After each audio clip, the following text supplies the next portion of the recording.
So who exactly are we supposed to go to when we're concerned about our medications interacting with each other? Because apparently it's not the pharmacist anymore. Okay, well, you should probably call the doctor who prescribed you the Remeron and make sure that she thinks it's safe for you to take the Remeron with this, because this makes you really drowsy. If you don't know, when you went to fucking school for this, why would my psychiatrist know? If the pharmacist who looks at medications day in and day out and reads contraindications day in and day out doesn't know, why would a psychiatrist who took like maybe 2 pathopharmacology classes at the beginning of her tenure in fucking med school, why would she know?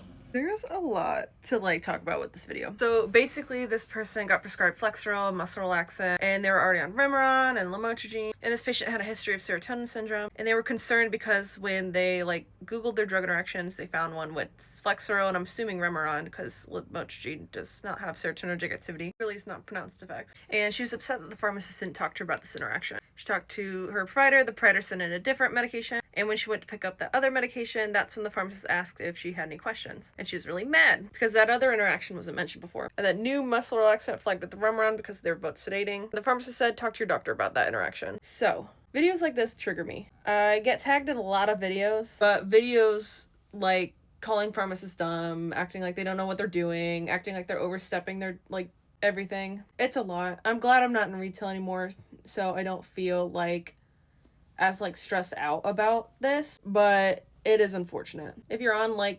medications, I'm gonna say 9 times out of 10 there will be some sort of interaction. Whether that be synergy, they both do similar things, increase in sedation or drowsiness, there's gonna be something that interacts. That does not mean that it's a contraindication and you cannot take it. Flexeril does have some serotonergic activity, however it's mild. Remeron or mirtazapine is used for sleep because it hits histamine receptors, it blocks those, and it does increase serotonin due to that central alpha-2 antagonism. This is a heteroreceptor. This is Flexeril. This is its binding affinity chart. It does have some affinity for the serotonin reuptake transporter, and then it does hit some serotonin receptor subtypes. This is amitriptyline. It's a tricyclic antidepressant. I think it's interesting that they look very similar. Flexeril here has that extra bond there. Triptyline does not have that. Amitriptyline does inhibit serotonin and norepinephrine, acts on a bunch of different receptors, has antihistamine activity, antimuscarinic activity. But anyway, this isn't a contraindication. I did have a patient who was on Flexeril who called me and was saying that it was making them feel weird at night, and I figured out they were having some serotonin excess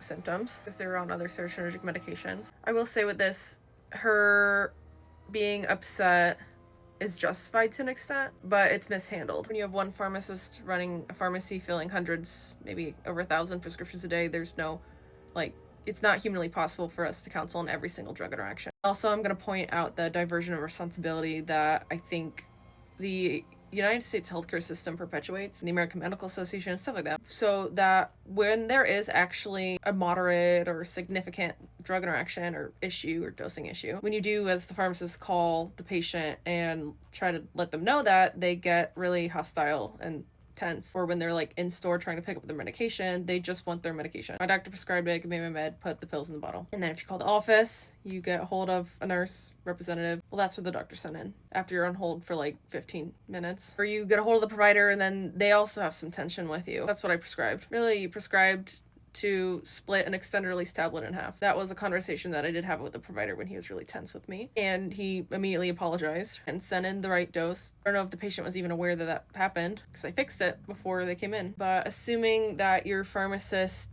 does not know something because they're shunting that responsibility onto the provider, that's incorrect. Retail pharmacists are tired. They don't want to fight patients with every single issue that comes into the pharmacy because there are a lot of issues. Long story short, be nice to your pharmacy staff. And I do encourage conversations between patients and their pharmacists when they're unsure of drug interactions or issues with their medications. I'm just assuming in this situation she could maybe sense some sort of irritation and she was like, oh shit, talk to your doctor. Or just didn't have the time to have a 15-minute conversation about basically all of this when she probably had a bunch of other stuff to do and no help to do it.